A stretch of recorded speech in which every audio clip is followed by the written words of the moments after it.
Всем привет! Меня зовут Курганова Юлия Николаевна. Я врач-кардиолог. Добро пожаловать на мой канал Кардиоблог. Меня попросили осветить тему сердечный кашель и что с ним делать. Давайте разбираться. Кашель – это всегда симптом, который сопровождает огромный спектр заболеваний. Заболеваний дыхательных путей, желудочно-кишечного тракта, щитовидной железы, сердечно-сосудистой системы, может быть аллергического или невротического характера. Кашель при различных заболеваниях имеет свои особенности. Он может быть сухим, без мокроты, влажным, с мокротой, с прожилками крови, как, например, при тромбоэмболии легочной артерии, может быть приступообразным или постоянным, по времени, утренним, что характерно для курильщиков и пациентов с бронхиальной астмой, или ночным, что характерно для пациентов с сердечно-сосудистой патологией. Он может сочетаться с одышкой, повышением температуры тела, болями в грудной клетке. Именно совокупность всех симптомов и позволяет нам заподозрить ту или иную патологию. Сердечный кашель при сердечно-сосудистых заболеваниях. Первая причина – побочный эффект препарата. Препараты из группы ингибиторов АПФ, которые имеют в своем окончании прил, энолаприл, лизинаприл, рамиприл, периндаприл, фазинаприл.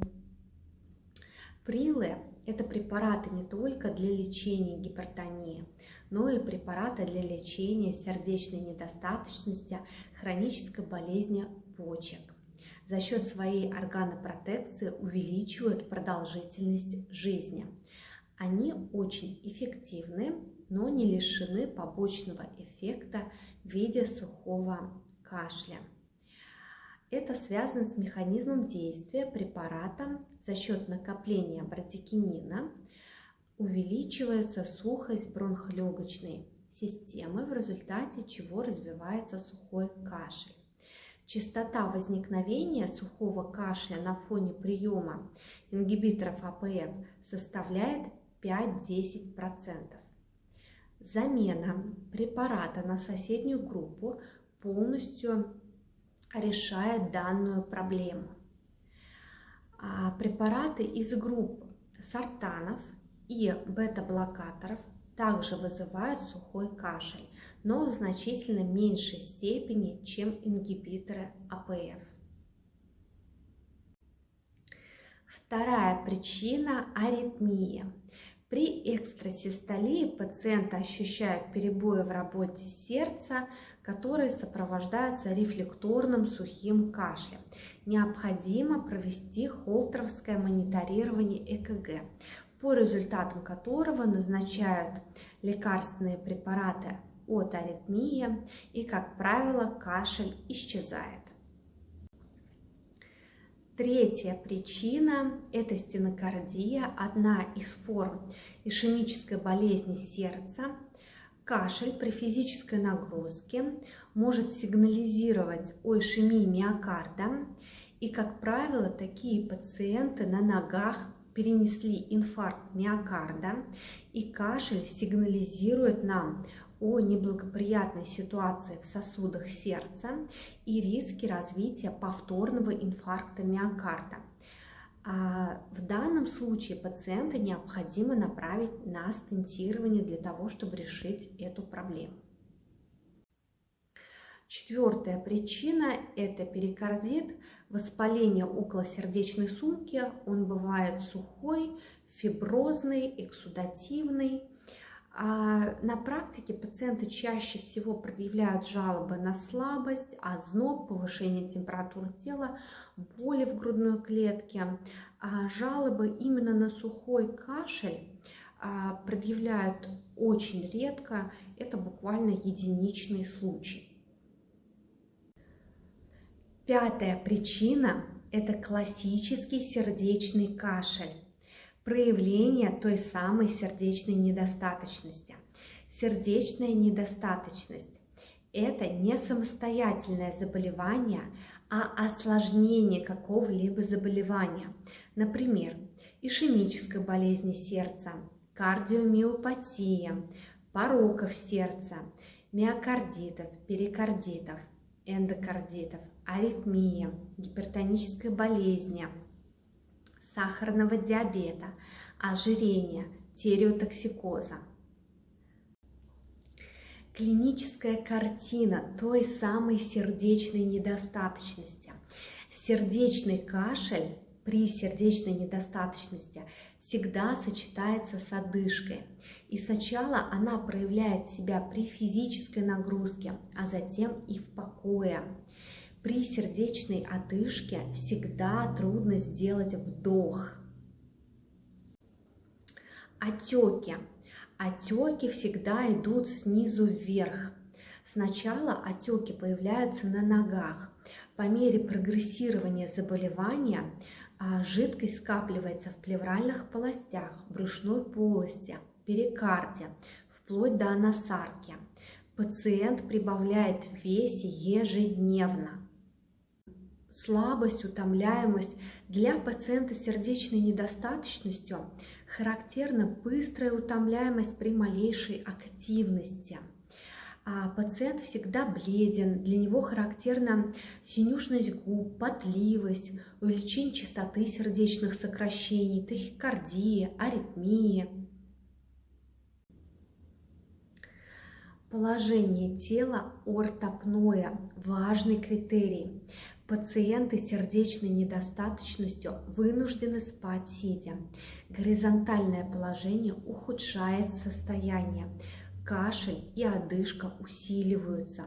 Ночь для них самое опасное время, так как часто развиваются приступы удушья, которые называются сердечной астмой, требуют врачебной помощи, иначе может развиться отек легких. Чтобы подтвердить этиологию сердечного кашля, нам понадобится 4 исследования. Первое. Кровь на мозговой натриуретический пептид и его фрагменты. Его уровень определяют для того, чтобы подтвердить или исключить наличие сердечной недостаточности, а также отследить эффективность лечения. Показатель больше 125 – это повод направить пациента на УЗИ сердца. Второе обследование – эхо-КС. В УЗИ сердца мы смотрим размеры полостей сердца, наличие пороков сердца, наличие легочной гипертензии, определяем сократительную функцию сердца и функцию расслабления. При нормальном эхо-КС диагноз сердечной недостаточности сомнителен. Третье обследование – ЭКГ. Там мы увидим признаки перегрузки левого предсердия, гипертрофию левого желудочка, ишемические изменения миокарда, возможно аритмия. И четвертое исследование – это рентгенография органов грудной клетки. На ней мы увидим застойные явления в легких, расширенная тень сердца, а также жидкость в плевральных полостях и перикарде.